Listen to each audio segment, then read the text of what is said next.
Hello everyone. I hope आप सभी का पेपर अच्छा हुआ हो और होना भी चाहिए। आसान था, है ना। पेपर आप सभी लिख के आए, कल ही लिख के आए, सबको मालूम है कि बड़ा आसान सा पेपर आया था। चलिए मैं एक बार केमिस्ट्री वाले पेपर को डिस्कस कर देता हूँ, है ना। उससे रिलेटेड जो भी बातें हैं वो आपको बता देता हूँ। देखो, आपको मालूम है जो हमारे पास में क्वेश्चन, पहला क्वेश्चन इस तरह match the following and identify the correct option. ठीक है, आपको सिंपल जो मैचिंग करनी थी, आपसे कहा गया कि भाई जो भी हमारे पास में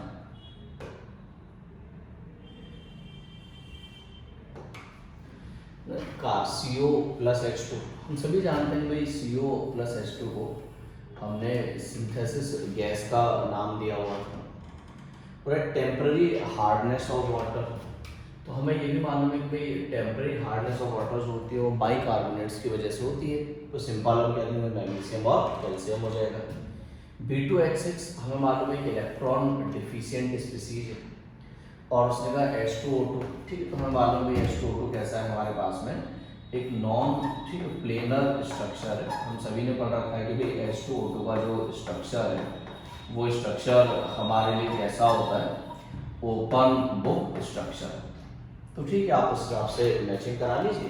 तो मैंने कहा अगर हम उस हिसाब से मैचिंग कराएंगे तो हमें सेकंड मिल जाएगा कि भाई हमारे पास में इस तरह का रहा। अगला है tertiary butyl carbocation is more stable then secondary butyl carbocation. ठीक है, मैं अगर टर्सरी ब्यूटाइल कार्बोकेटाइन की बात करूं तो आपको मालूम है ये हमारे लिए टर्सरी ब्यूटाइल कार्बोकेटाइन। दूसरा मुझसे कहा गया सेकेंडरी ब्यूटाइल कार्बोकेटाइन, तो आपको मालूम है ये हमारे लिए क्या है, सेकेंडरी ब्यूटाइल कार्बोकेटाइन। आपको मालूम है भाई यहाँ पे जो भी हमारे पास में CH3, ये सभी अल्फा हाइड्रोजन, ये अल्फा H है, ये अल्फा है। मतलब इस केस में 9 अल्फा हाइड्रोजन है हमारे पास में, और इस केस में हम देखेंगे तो 6 अल्फा हाइड्रोजन है।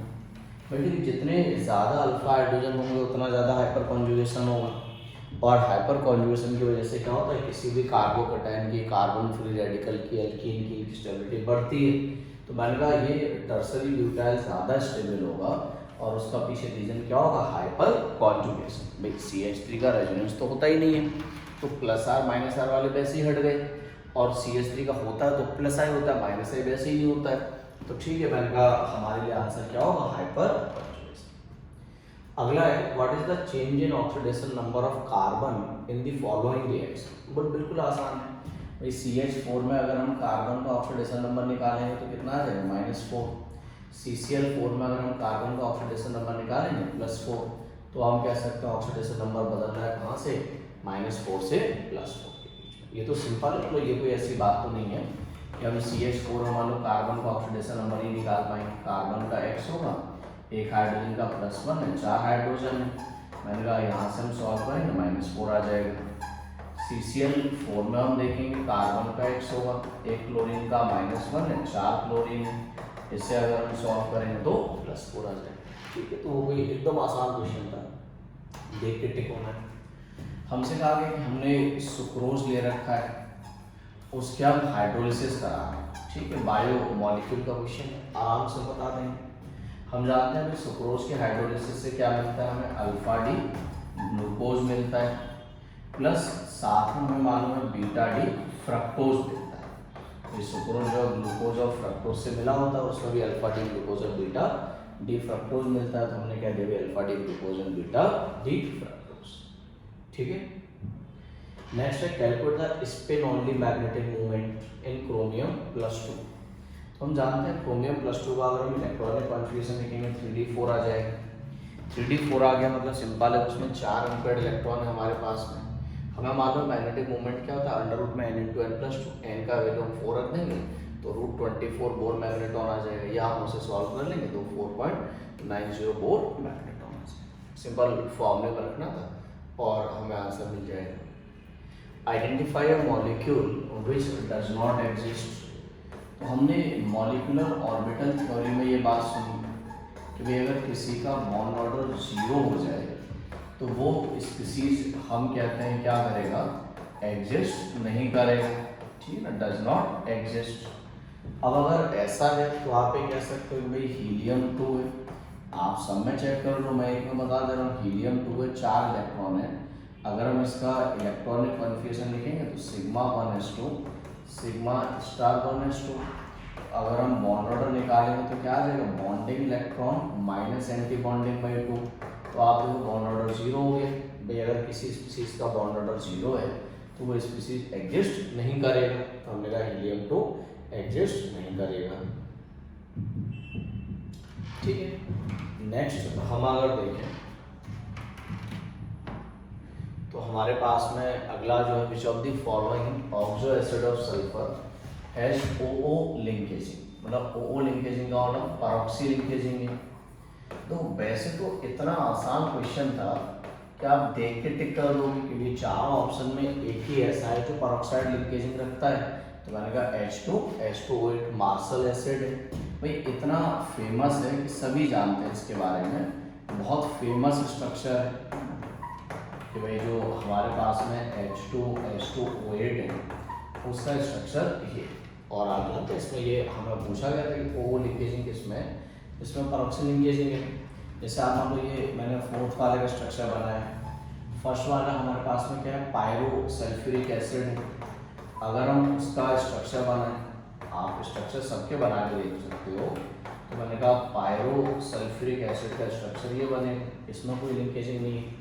सल्फरस एसिड है, हालांकि सल्फरस एसिड का स्ट्रक्चर सभी बना लेंगे, मैंने कहा H2SO3 है हमारे पास में, यह आ जाएगा। एक हमारे लिए सल्फ्यूरिक एसिड है, तो अगर हम सल्फ्यूरिक एसिड का स्ट्रक्चर बनाएंगे तो ये आ जाएगा। आप देख सकते हैं बिल्कुल आसान है हमारे। अगला मुझसे कहा कि विच of the following is correct order of increasing field strength. तो ठीक, ये आपको मालूम है जो क्वेश्चन है ये इलेक्ट्रोकेमिकल सीरीज स्पेक्ट्रोकेमिकल सीरीज से गिवन। आप ये कह सकते हैं कि हमारे पास बचा हुआ है, 7 बच्चा की मिलाई आपने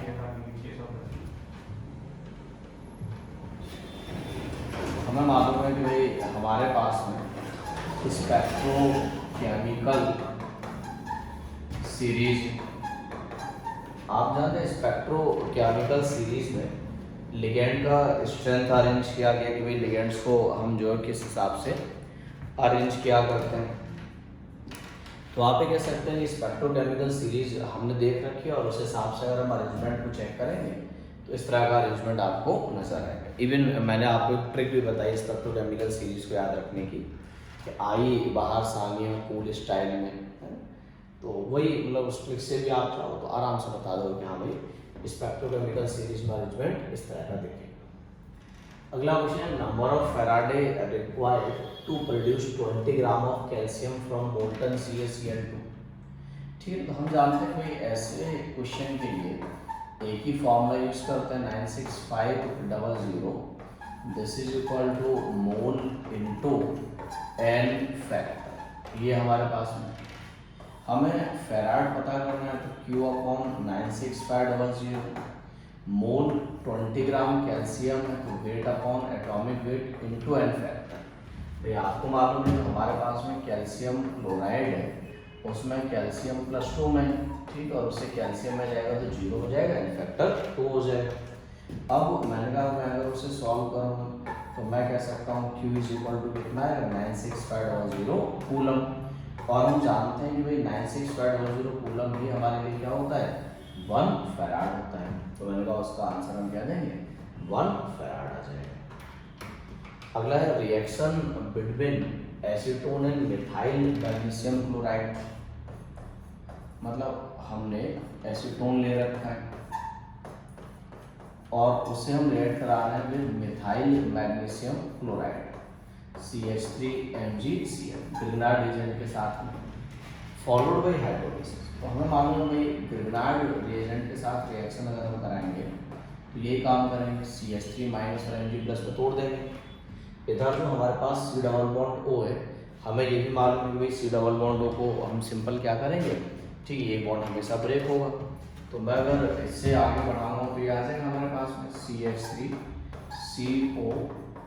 COMgCl और बाकी हमारे पास में क्या होंगे 3 CH3 आ जाएंगे। अब हम हाइड्रोलिसिस करा लेते हैं। अगर हम हाइड्रोलिसिस कराएंगे तो हम ये बात कह सकते हैं कि भाई हाइड्रोलिसिस कराने पे आपको मालूम है क्या होगा, हाइड्रोलिसिस कराएंगे ये आ जाएगा भाई, मेटल हट जाएगा और H+ आ जाएगा। यहाँ से आपको मालूम है क्या मिलेगा, एक टर्सरी ब्यूटाइल एल्कोहल मिल जाएगा। ठीक, अगला विषय होती following is a cationic detergent. तो मैंने जो सोप और डिटर्जेंट का एक लेक्चर अपलोड किया था उसमें आप देखो मैंने एग्जाम्पल लिखाए थे और मैंने आपको समझाया था कि कब बताते हैं कि कौन सा डिटर्जेंट कैटायनिक है, कौन सा डिटर्जेंट एनायनिक है, वो बताया था। तो मैंने आपसे कहा था कि ये हमारे पास में जो मेन पार्ट है वो ये होता है, इसको देख के डिसाइड किया जाता है। तो आप जानते हैं कि भाई हमारे पास में अमोनियम की बात हो रही है, मतलब NH4+ की बात हो रही है, ये पार्ट पॉजिटिव है, मतलब हम कह देते हैं डिटर्जेंट कैसा हो गया कैटायनिक। ठीक है, इससे मतलब नहीं होता ब्रोमाइड क्लोराइड ये सब डिसाइड नहीं करते हैं। जो सॉल्ट का आप कह सकते हैं लॉन्ग चेन वाला पार्ट है वो डिसाइड करता है। आइडेंटिफाई द इनकरेक्ट स्टेटमेंट, मतलब आप ये कह सकते हैं आसान क्वेश्चन क्या मिलेगा, है ना, कि आप अगर पहला क्वेश्चन पढ़ेंगे बाकी को पढ़ने की जरूरत भी नहीं है। पहला क्वेश्चन है ऑक्सीडेशन स्टेट ऑफ क्रोमियम। ठीक है, यहाँ पे अगर हम क्रोमियम का ऑक्सीडेशन स्टेट निकालेंगे +6 आएगा, यहाँ पे हम क्रोमियम का ऑक्सीडेशन स्टेट निकालेंगे +6 आएगा। उसने कहा आर नॉट सेम, जबकि दोनों तो सेम है, तो पहला इनकरेक्ट स्टेटमेंट यही हो गया। बाकी मान लो आपको आता है तो बहुत अच्छा है, और नहीं भी आता तो आप क्वेश्चन तो टिक कर ही सकते थे, इसमें कोई प्रॉब्लम नहीं थी कि भाई बाकी आप बेशक सभी को जानते हैं, नो डाउट, ऐसा नहीं जानते हैं। अगला विषय following alkane can not be made in cooled by Wurtz reaction. तो हम जानते हैं कि वुड्स रिएक्शन किसके लिए यूज होता है, जो सिमेट्रिकल एल्केन होते हैं, या आप कह सकते हैं जो एल्केन इवन नंबर वाले होते हैं। ठीक है, इवन नंबर ऑफ कार्बन को कंटेन करते हैं, उनके लिए तो वुड्स रिएक्शन यूज की जा सकती है, लेकिन ऑड नंबर या अनसिमेट्रिकल के यूज नहीं करते हैं। अब देखो नॉर्मल हेप्टेन है, हेप्टेन में तो 7 कार्बन होते हैं, इसीलिए हम कहते हैं इसके लिए वुड्स रिएक्शन हम यूज नहीं करेंगे। अगला है कि urea reacts with water to form A which is will decompose to form B. ठीक है, when passed through copper plus to aqua solution the deep blue color solution C is formed. What is the formula of C in the following? ठीक है, तो जब हम urea को पानी में डालते हैं तो होता क्या, यूरिया CO2 बनाता है प्लस साथ में NH4OH बनता है, ये हमारे पास में A है जिसकी बात की रही। NH4OH को जब हम हीट कराते हैं तो ये डिकम्पोज होकर अमोनिया बना देता है, ये B है।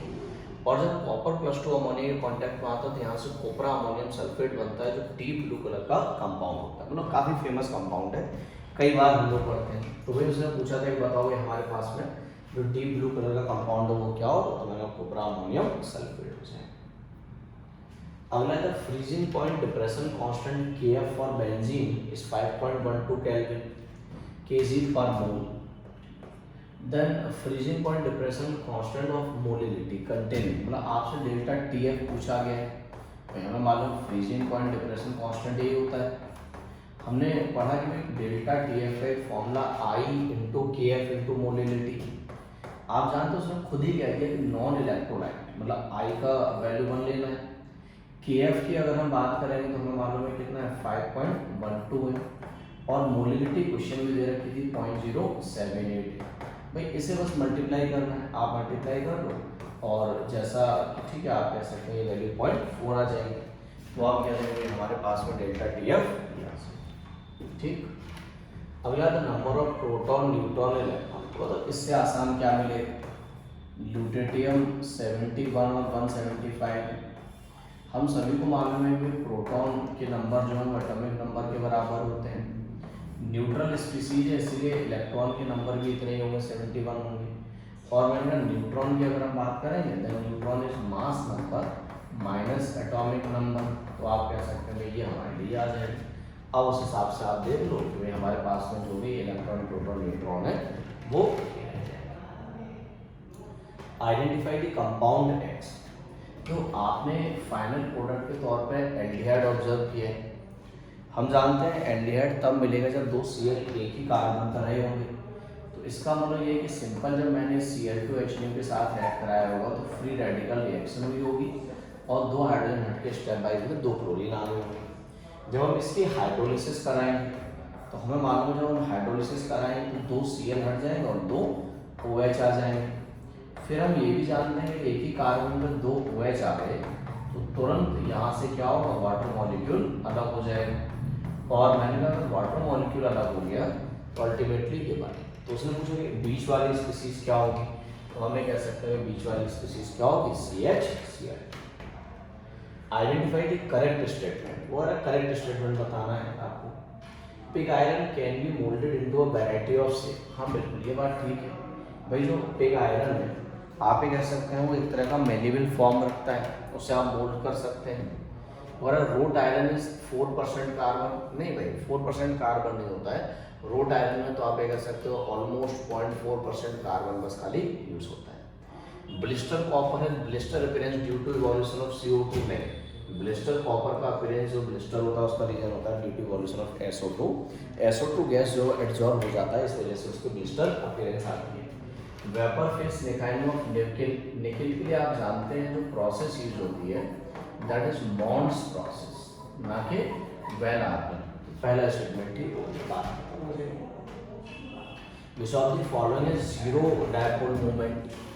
ठीक है, मॉलिक्यूल हमें दे रखे हैं, जैसे हम पहला मॉलिक्यूल देखेंगे बोरॉन ट्राइफ्लोराइड BF3। दूसरा मॉलिक्यूल हम देखेंगे बेरिलियम डाइफ्लोराइड BeF2 है। तीसरा हम देखेंगे कार्बन डाइऑक्साइड CO2 है। और चौथा हमें दे रखा है 1,4-डाइक्लोरोबेंजीन, या आगे भाई देखो आपको मालूम है जो भी हमारे पास में BF3 मॉलिक्यूल है हम जानते हैं if there is no lone pair on central atom, if there is no lone pair on central atom and all bonds are identical, then net dipole moment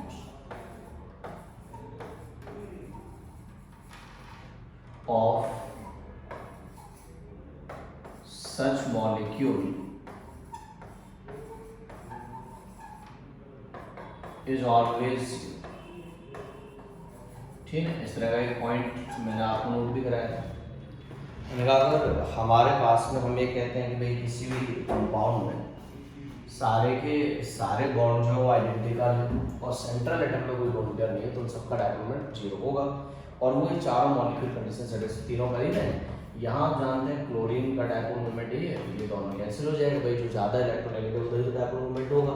तो आप ये कह सकते हैं कि चारों मॉलिक्यूल है जिनका डायपोल मोमेंट। अगला एक सिंपल थ्योरेटिकल क्वेश्चन है कि paper chromatography is an example of, तो हमें याद रखना होगा पेपर क्रोमेटोग्राफी जो है पार्टीशन क्रोमेटोग्राफी का एक एग्जाम्पल, ठीक है ना। बाकी जैसे एब्जॉर्प्शन, कॉलम, थिलियर सभी टाइप की क्रोमेटोग्राफी जीरो से identify the incorrect link.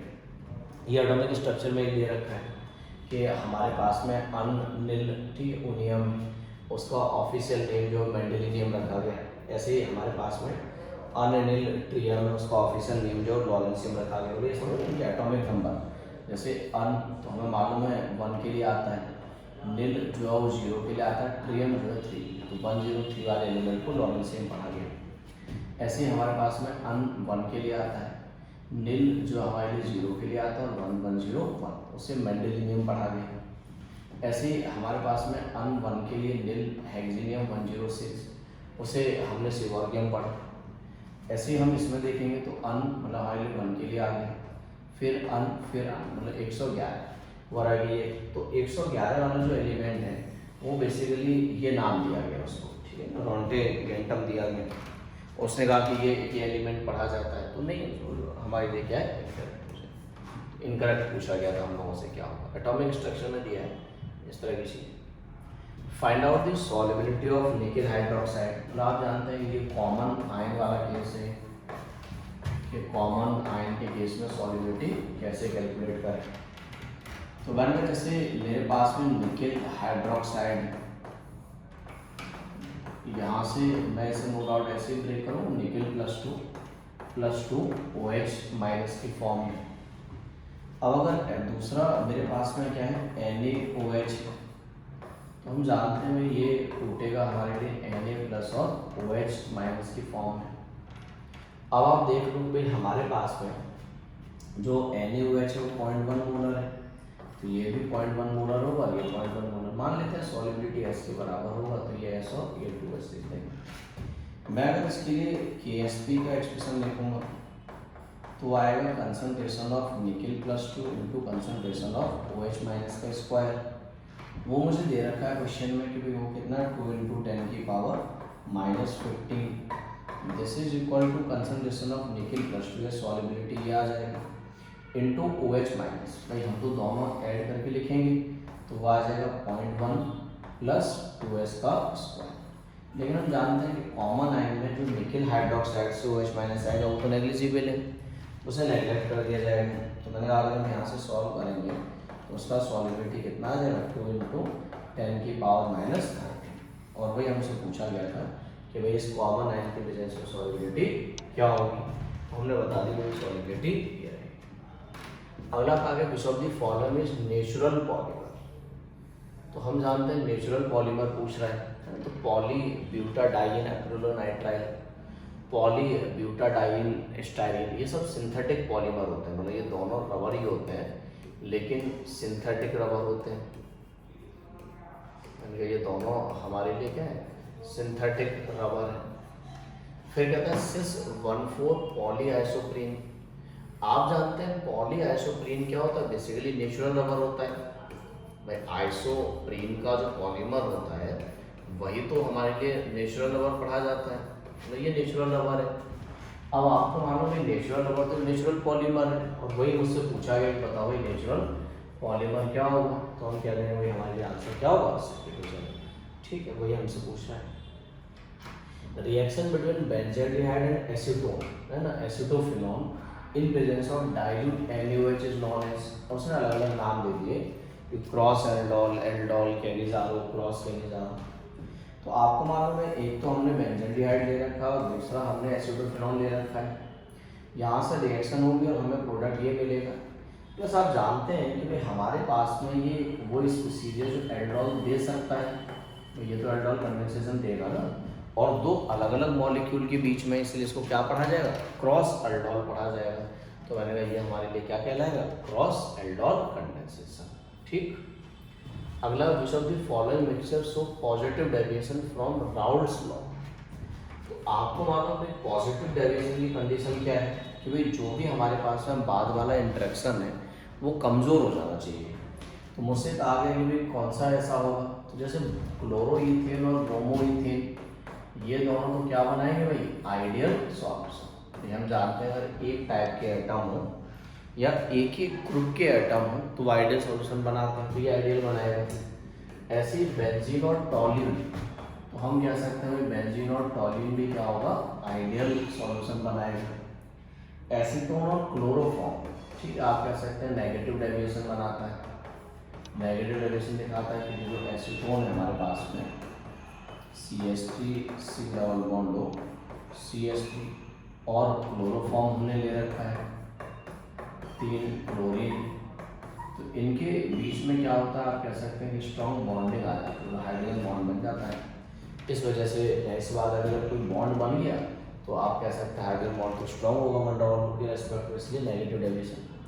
Ethanol plus acetone, हाँ आप ये कह सकते हैं भाई जो इथेनॉल है उसमें पहले जो हाइड्रोजन बॉन्डिंग रही होगी वो हाइड्रोजन बॉन्डिंग इथेनॉल और इथेनॉल के मॉलिक्यूल के बीच में रही होगी, लेकिन जब एसीटोन इसमें डाल दिया गया तो अब इसे एसीटोन मॉलिक्यूल के साथ हाइड्रोजन बॉन्ड बनाना पड़ेगा, जो उतना बढ़िया नहीं होगा जितना बढ़िया पहले क्या है इथेनॉल के साथ रहा होगा। इसीलिए इनका सॉल्यूशन कैसा डेविएशन शो करेगा पॉजिटिव डेविएशन शो करेगा। अगला क्वेश्चन है the rate constant for first order reaction in this then type required to reduce. भी सिंपल, मैं आपको मालूम है कोई भी फर्स्ट ऑर्डर काइनेटिक्स का क्वेश्चन है मैं सिंपल ऐसे सॉल्व कर सकता हूँ k is equal to 2.303/t log C0/Ct। मुझे रेट कांस्टेंट k दे रखा है 4.606 इंटू 10⁻³ ठीक है। This is equal to 2.303/t मुझे कैलकुलेट करना है लॉग। इनिशियली उसने कहा 2 ग्राम था, बाद में 0.2 ग्राम आ गया। अब देखो आप ये आ जाएगा 10। मैं अगर इसे सॉल्व करूँगा तो हमें मालूम है 2 टाइम्स आ जाएगा, तो log 10 की वैल्यू तो सिंपल 1 हो जाएगी। ये कितना आ जाएगा 1000/2। आप कह सकते हैं भाई कितना आ गया 500 सेकेंड्स। ये हमसे पूछा है बताओ भाई कितना टाइम लगेगा ऐसा होने में, हमने कहते हैं 500 सेकेंड लग जाएंगे। अगला क्वेश्चन है कि HCl gas was passed through a solution of CaCl2 MgCl2 and NaCl which of the following compound crystallized। तो ये तो याद ही रखना होता है कि NaCl क्रिस्टलाइज करेगा। रीजन वही है कि कॉमन आयन आ जाता है, जिस वजह से क्या होता है जो NaCl है उसका आयनिक प्रोडक्ट बढ़ जाता है। आयनिक प्रोडक्ट बढ़ जाएगा इसलिए वो क्रिस्टलाइज कर जाएगा। Free expansion of an ideal gas under adiabatic condition. तो आप जानते हैं जब फ्री अगर हमारे पास में एक्सपेंशन फ्री है तो मैं कह सकता हूँ उस केस में क्या हो, फ्री एक्सपेंशन में एक्सटर्नल प्रेशर 0 होता है। एक्सटर्नल प्रेशर 0 होगा मतलब वर्क 0 होगा। दूसरा उसने कहा भाई एडियाबेटिक है, एडियाबेटिक है मतलब उस केस में क्या होगा Q भी 0 होगा। हम जानते हैं भाई Q 0 और W भी 0 है, मतलब हमारे पास में जो इंटरनल एनर्जी चेंज है वो भी 0 होगा। और अगर इंटरनल एनर्जी चेंज 0 है तो टेम्परेचर भी 0 होगा। ये भी मस्ट कंडीशन है। तो आप ये कह सकते हैं भाई हमारे लिए सभी 0 रहेंगे, Q भी 0 होगा, डेल्टा T भी 0 होगा और वॉल्यूम भी 0 रहेगा। अगला आइडेंटिफाई द करेक्ट स्टेटमेंट। ठीक है, करेक्ट पूछा गया हम लोगों से कि CO2 is used as refrigerant for ice cream and frozen foods. तो ठीक है, ऐसा मैंने कहा नहीं होता है। फिर हमसे कहा गया था structure of C60 contains 12 6 carbon ring and 25। तो C60 में क्या होता है 12 तो यही होती है, लेकिन हमारे पास में यहाँ पे कितनी होती है 20 होती है। ठीक है, ये हमारे पास बकनिस्टर फुलिंग का स्ट्रक्चर होता है।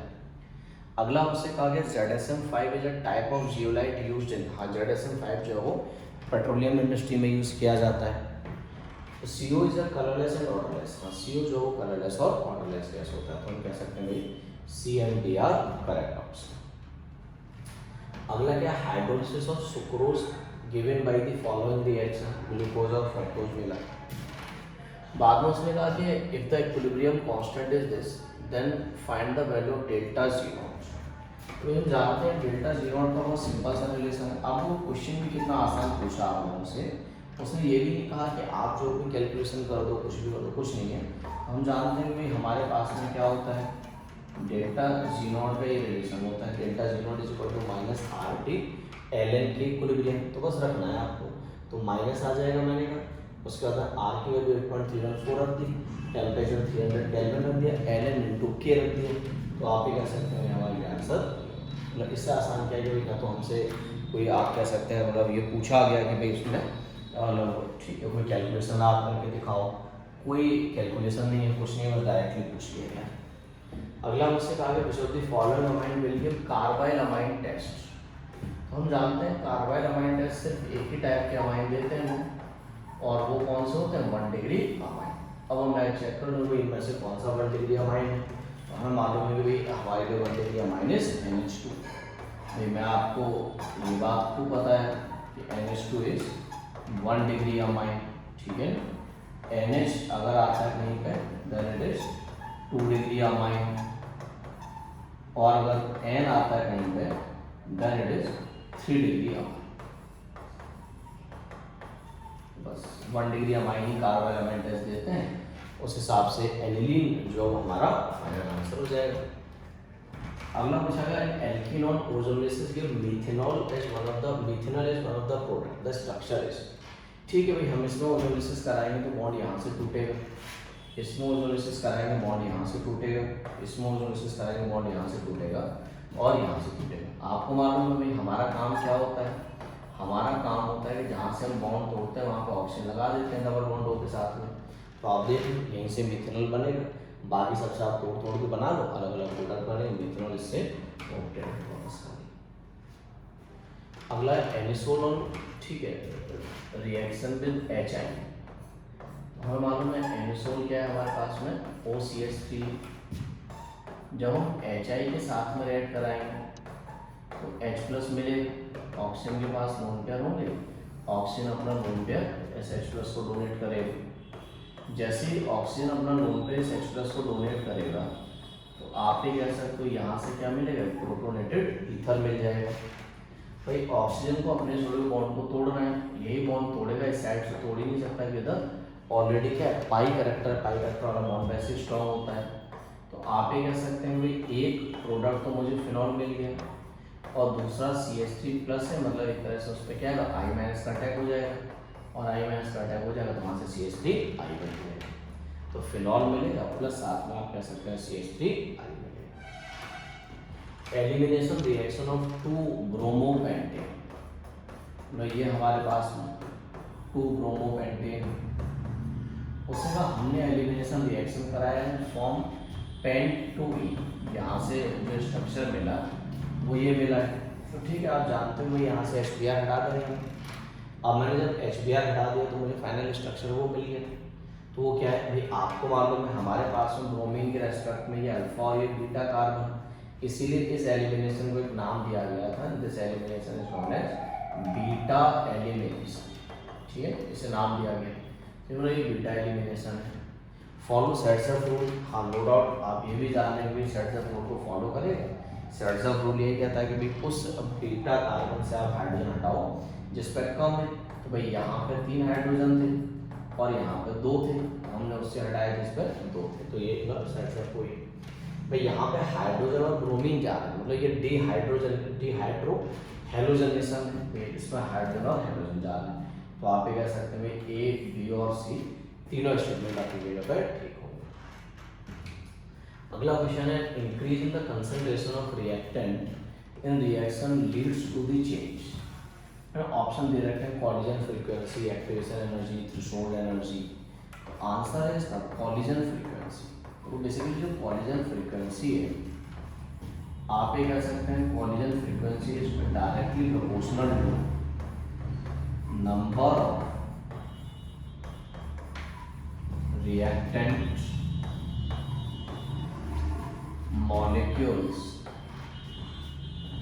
per unit volume।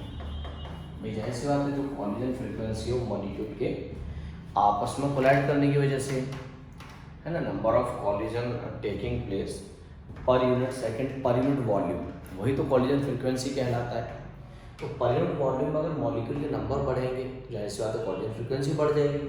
तो उसने कहा कि भाई हमारे पास में जो भी कॉलिजन फ्रीक्वेंसी कि हम जो है कंसंट्रेशन को बदल दें तो क्या बदल जाएगा, तो हम कह सकते हैं कॉलिजन फ्रीक्वेंसी बढ़ जाएगी। अगला question following is a basic amino acid. तो ये तो वैसे आप बायो वाले पोर्शन बहुत बढ़िया से पढ़ते हो, वहाँ सबके नाम पढ़ते हो। जैसे लाइसिन का स्ट्रक्चर ये होता है, हम जानते हैं अगर NH2 के ग्रुप ज़्यादा होते हैं तो बेसिक कहलाता है, अगर COOH के ग्रुप ज़्यादा होते हैं तो एसिडिक कहलाता है, और अगर दोनों बराबर हो जाते हैं तो मतलब कुछ केसेस में एसिडिक निकल आता है, कुछ में अलग अलग टाइप का मिलता है निकल फॉर्म में। तो मैंने कहा जैसे हमारे पास इसमें 2 NH2 ग्रुप हैं, तो हमने कहा अगर 2 NH2 ग्रुप है लाइसिन में तो ये हमारे लिए क्या होगा, बेसिक अमीनो एसिड हो जाएगा। अगला है following metal ion activates many enzyme participates in the oxidation of glucose to produce ATP and with sodium is responsible for the transmission of nerve signals. The answer is, तो ये तो मतलब straight forward answer है, potassium. S block में दे रखा है importance of sodium और पोटेशियम, जहाँ पे दिए वहाँ पे डायरेक्टली गिवन, और बायो वाले इस बात को पहले से आते हैं। उधर इस केस में बताओ, तो गैस के पहले 2 मोल थे, बाद में 1 मोल है, तो गैस का मोल कम हो गया तो एंट्रोपी कम हो जाएगी, तो मैंने कहा एक तो डेल्टा S लेस देन 0 हो गया। बाकी आप ये कह सकते हैं भाई क्लोरीन एटम तो स्टेबल नहीं होता है, Cl2 मॉलिक्यूल मतलब बॉन्ड बन रहा है, बॉन्ड फॉर्मेशन कैसा फिनोमेना होता है, एक्सोथर्मिक, एनर्जी रिलीज होगी, मतलब डेल्टा H लेस देन क्या होगा, 0 हो जाएगा। अब हम देख लेंगे उस हिसाब से हम कहते हैं delta H less than 0 and delta S less than 0। इससे आसान क्या है, CO न्यूट्रल ऑक्साइड होता है, सभी जानते हैं। फिर अगर BaO, आपको मालूम है बेसिक ऑक्साइड रहेगा BaO। एल्यूमिनियम का ऑक्साइड एल्फोटेरिक होता है, क्लोरीन Cl2 नॉन मेटल का ऑक्साइड एसिडिक होता है। इससे ज़्यादा आसान तो कोई भी नहीं मिल सकता। Measuring zeta potential useful in determining which property of colloidal solution. तो यार हमने इस बात को बिल्कुल पढ़ा है कि भाई कॉलोइडल सॉल्यूशन में जो लायोफिलिक कॉलोइड होते हैं उनके स्टेबल होने का रीज़न ये होता है कि वो ज़्यादा स्टेबल होते हैं ड्यू टू जीटा पोटेंशियल। तो अगर जीटा पोटेंशियल जो होती है वो किस चीज़ के लिए यूज़ करते हैं, तो to determine the stability of colloidal particles. अगला हमें जो डाल्टन्स लॉ का इक्वेशन दे रखा है, तो हम जानते हैं मुझसे कहा गया पार्शियल प्रेशर ऑफ नाइट्रोजन बताओ। डाल्टन्स लॉ के हिसाब से आ जाएगा mole fraction of nitrogen into total pressure. मैं नाइट्रोजन का मोल अगर निकालूं पहले, तो मोल ऑफ नाइट्रोजन मैं अगर कैलकुलेट करूंगा तो वो मेरे लिए कितना आ जाएगा। मैंने कहा नाइट्रोजन का अगर मैं मोल निकालूंगा तो उसका मोल कितना आ जाएगा हमारे पास में, उसका वेट दे रखा है 7, मोलर वेट 28, तो हमने कह दिया 1/4 आ जाएगा। सिमिलरली मैं अगर मोल ऑफ आर्गन पता करूँगा तो 8 अपॉन एटॉमिक वेट 40 से 1/5 आ जाएगा। ठीक है, अब हम पुट कर देते हैं तो ये आ जाएगा partial pressure of nitrogen mole fraction of nitrogen, mole of nitrogen upon total mole 1/4 plus 1/5 into total pressure. Total pressure आप देखो कितना दिया है हमें 27 बार दे रखा है। बस इसी को सॉल्व करना है, आप इसे सॉल्व कर लीजिए तो आपको पता चल जाएगा कि partial pressure of nitrogen is 15 बार। इतने आसान क्वेश्चन आया। विच of the following is not correct about carbon monoxide. ठीक है, कार्बन मोनोऑक्साइड की वजह से कौन सा इनकरेक्ट है, तो हम देख रहे हैं it is produced due to incomplete combustion. ये बात बिल्कुल ठीक है, भाई इनकम्प्लीट कंबशन से मिलता है। इट फॉर्म्स कार्बोक्सी हीमोग्लोबिन, ये बात भी ठीक है, तभी तो कार्बन मोनोऑक्साइड को पॉइजनस माना जाता है।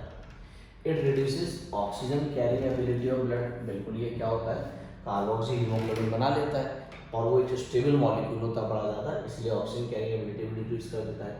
The carboxy haemoglobin is less stable, नहीं ये गलत बात है भाई। जो कार्बोक्सी हीमोग्लोबिन होता है that is more stable then oxy haemoglobin, तभी तो ये हमें तमाम समस्याएं प्रोवाइड करता है।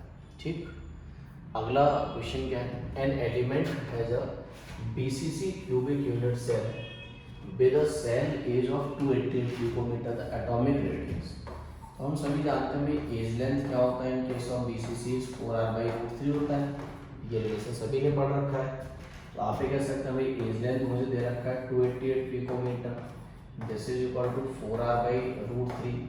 तो मैं अगर यहाँ से रेडियस निकालूंगा तो कितना आ जाएगा 288 into √3/4।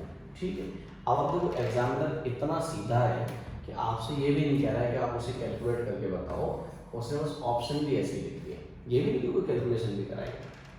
Which of the following has maximum number of atoms, ये क्वेश्चन आपको 9th क्लास में मिलेगा भाई। ठीक है, हम सब में अगर चेक करेंगे तो लिथियम के लिए निकालेंगे तो उसका मोल कितना आएगा 1/7 आ जाएगा, wait upon atomic wait. Silver के लिए लगाएंगे तो वेट अपॉन एटॉमिक वेट। तीसरा अगर हम जो मैग्नीशियम के लिए लगाएंगे वेट अपॉन एटॉमिक वेट, और मैंने कहा एक ऑक्सीजन के लिए वेट अपॉन एटॉमिक वेट। अब आप देखो डायरेक्टली पता चल जाएगा भाई इस केस में सबसे ज़्यादा हमारे पास में क्या है मोल और एटम्स की सबसे ज़्यादा। मान लो इसमें अगर हम निकालेंगे भी तो उससे तो कम ही निकल के आएंगे। ठीक है, तो कोई प्रॉब्लम नहीं। अगला on electrolysis of dilute sulphuric acid. तो हम जानते हैं डाइल्यूट सल्फ्यूरिक एसिड की इलेक्ट्रोलिसिस कराएं, मतलब पानी की इलेक्ट्रोलिसिस कराई जा रही है। तो अगर हम एनोड और कैथोड पे ऑब्जर्व करेंगे तो हम ये कह सकते हैं भाई एनोड पे एनाइन आते हैं, तो पानी की इलेक्ट्रोलिसिस कराएंगे तो एनोड पे OH- और कैथोड पे H+ आएगा। OH- ऑक्सीडाइज होकर ऑक्सीजन गैस बनाएगा और H+ रिड्यूस होकर हाइड्रोजन गैस बनाएगा। तो वही पूछा था बताओ भाई कौन सा गैस बनेगा, तो हमने कह दिया भाई ऑक्सीजन गैस बनेगा। ठीक, तो आप देख रहे हैं मतलब पेपर बहुत सिंपल था, बड़ा आसानी से सॉल्व किया जा सकता था।